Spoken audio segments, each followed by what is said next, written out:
NAAMSA AutoWeek, and I'm joined by Martina Bina from VW South Africa. Martina, great seeing you here, thank you. Joining you, and I think it's been quite a couple of days, hasn't it? Yeah, no, it's been a week and it's not entirely finished. So there's tomorrow is our annual general meeting and CEO Council, and it ends with the NAAMSA Accelerator Awards, where we keep our fingers crossed that we win the one or the other award. You nominated for a couple of awards. Yeah, fortunately. Yeah, so I'm sure you I think it's 3 or 4 of your vehicles. I stand under correction, but I know you've got a good couple of finalists. Yeah. And I'll be at the awards tomorrow night as well. That's cool.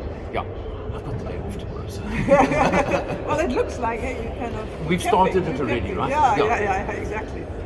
Martina, what I want to talk to you about particularly is, on Tuesday they were talking the heritage and history of the brand in South Africa, because the 100 years and all of that. So you tell me, I know you haven't been at VW for not even 20 years, but not 100 years, that's for sure. But you know the standout models, and of course we're sitting in front of one right now. So what are the absolute standouts of VWS's history? We feel, and I said that also on stage, we feel very proud and very deeply rooted in South African car culture, and we are very grateful for that we made it not only on South African roads, but in a lot of South African hearts. The first one definitely is also our first Volkswagen we have manufactured or assembled in South Africa, that is the Beetle. And I was very happy to get the president this morning to stand with me in front of the Beetle we are displaying here. And it's been a global success, and it's been a global brand shaper, but definitely also for South Africa. I've recently been talking to the current Gen Zs in our company, what memories they do have, and funny enough, they've got the same memories as I was expecting, like our generation to have.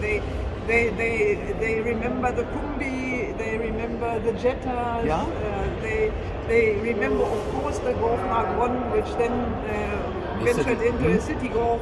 So, and you see many of them still on the roads, which also makes me very proud. But also, for example, what the GTI brand, the Vrpa, has done to South African hearts, and so there's so many. I like to speak about the nicknames. So I think we are deeply South African, and fortunately continue that. Yeah, my very first car was a Beetle. Yeah, you see? Yeah, a bright yellow one too. Yeah, nice. Yeah, and I own 2 combis along the way. Yeah. So I've had a couple of your products in my life. Much appreciated. Yeah, not lately, but that's. But now, exclusively South African, of course.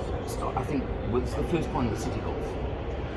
Yeah, that was a concept we then established further with the City Golf to not take what's left over in other countries, but to kind of make it affordable, make it available to the masses, and we hit the South African heart, as I said. Similar to that is then the Vivo, which I think it's not as of now that cult and then the City Golf was, but also exclusively South African or exclusively African, to turn that concept into the Polo Vivo since 2010, successful, and we'll strive to also, and it started well to be also something beyond transportation and beyond car only, to go into something like a brand. Absolutely. I mean, City, red, yellow, blue, adverts. I mean, it was simple as that. And I was thinking actually as well, the combis, the David Kramer era. The combis. Do you remember those adverts? Yeah. And there was that whole era as well. The whole family thing with that, the City Golf, now the Vivo, as you said. But the Vivo is still relatively new in that way, if that makes sense to you. I think a few more years of Vivo and it will become its own cult as well. Yeah, and so of course also the industry is now moving faster than it did in the past. Yeah. So the first Vivo we launched in 2010. So we've now recently launched this year, like last month, a facelift of the Vivo. So that is already 14 years, which is quite long in, I think, modern car cycles, but it's still the best-selling car in South Africa. Does that not say it all? Exactly, and that's what we are also very proud of. I think we've made some nice and significant changes to the car now with the facelift to keep it attractive until at minimum 25 years, like the Civic. Okay, well that's a good challenge. But now, okay, so that's the legacy and the history. And I mean, you've got quite a few other models. Can you tell me any secrets or snippets what's coming soon? Yeah, so we had this investment announcement in, I think, April this year for a third locally produced model in our CHANGECARS plant.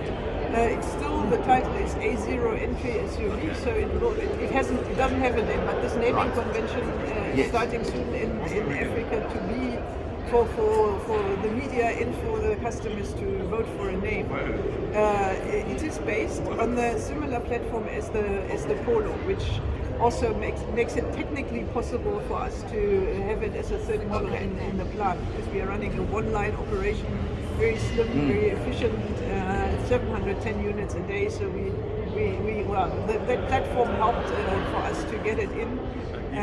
It will be a proper SUV concept. We collaborate with Brazil. Brazil, in fact, is the leading plant, because it was like somehow their idea, and we Africanized it.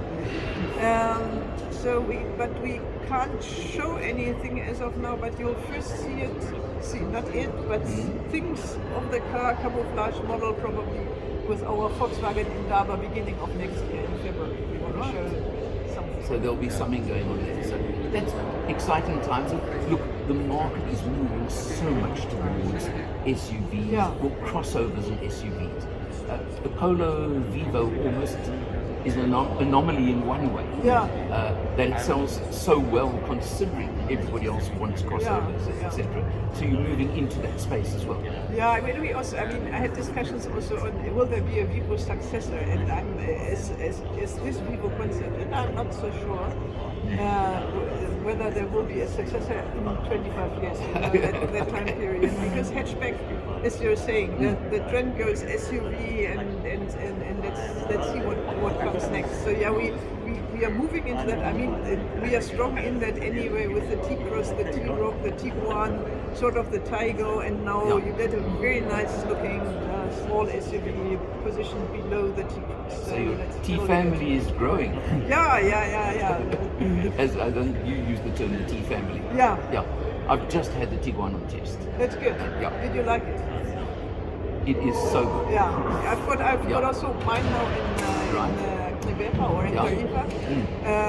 Just did a naming convention also for that one. So it's called Jabulile now. Okay. Yeah. South Africa has voted.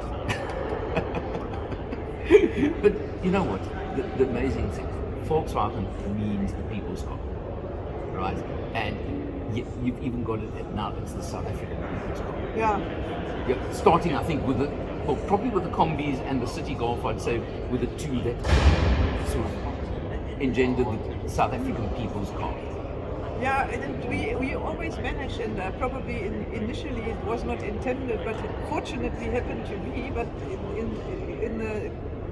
in the past, it has also been intended. We managed to really hit South African emotions with what we do, or with the sound of a GTI, with the looks of a GTI, with characteristics of a combi. So we are thankful and grateful for that. That it meets the South African test so well. Totally. Now, last, you're also moving into the electric field. ID4, I know you've got a couple here as a test, and you will probably launch them one of these days. So are you going to do an ID4 GT with a fake foot pie in it? No, that will be an interesting discussion for all of us. How do you translate these emotions into the electric vehicle space, not only in VW? And globally, we've now shown the first ID2 GTI as a concept with Andreas Mint as our head designer coming in, or came in last year. So what is, and how does, and this one now looks like a GTI, the ID2. Right. So the cloth, the characteristics, Clark's cloth, or the red honeycomb, these elements, but. So of course you can't make it sound like a GTI. So really, what is this next thing which attaches the hearts to the cars? that will be an interesting discussion, and therefore I'm also quite grateful that South Africans also still do love combustion engine cars, that we can carry on with that, and that South Africans always love their motorsports, and that we can play in that So field, involved there. continue playing in that field, plus then shaping the electric car future. Fantastic. Martina, thank you so much. Lovely you so chatting. much. And well done. Best of luck going forward. Thank you, and still our champagne is missing. We'll have to have a toast together tomorrow night. Yeah, no, we will. Okay. Thank you. Thank you.